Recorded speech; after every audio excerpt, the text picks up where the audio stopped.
Hey, I want to talk about the Apostle Paul and rejoicing. Like, why did this man rejoice so much? Even when he was in prison, or whether he was being beaten, or whether he was out of jail and well fed.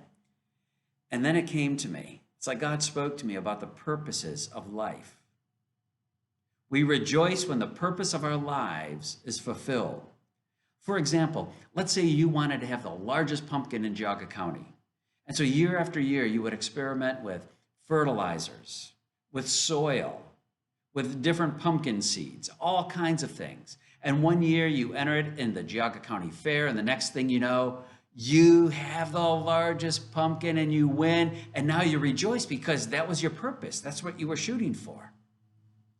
The Apostle Paul, we can connect his rejoicing with his purposes. Listen to some of them. Chapter 1, verse 18 of Philippians.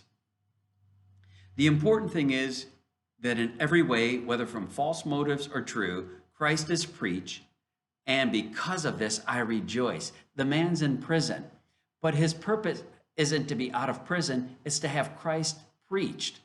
And at the cost of preaching Christ, he rejoices. And it doesn't matter who's preaching, he rejoices. And then he says this in the next verse, and I will continue to rejoice, for I know that through your prayers and God's provision of the Spirit of Jesus Christ, what has happened to me will turn out for my deliverance. He knows that God's will prevail in his life. He's not worried about staying in prison. He's not worried about living or dying. His purpose is that he does the will of God because he knows the will of God will prevail in his life.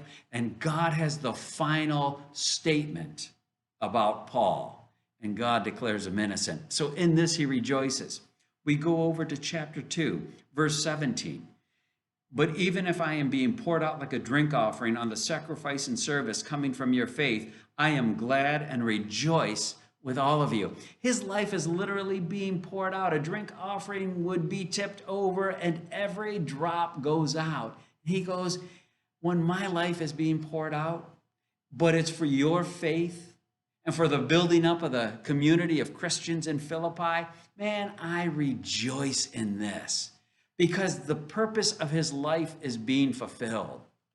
Preaching Jesus Christ, spreading the gospel, building up the church. Those are his purposes. And when the purposes are fulfilled, he rejoices.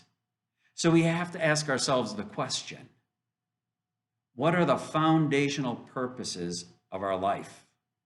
What do we really want to see happen? I would venture to say the things we rejoice about will reveal our purpose. The things that we stress about will reveal our purpose.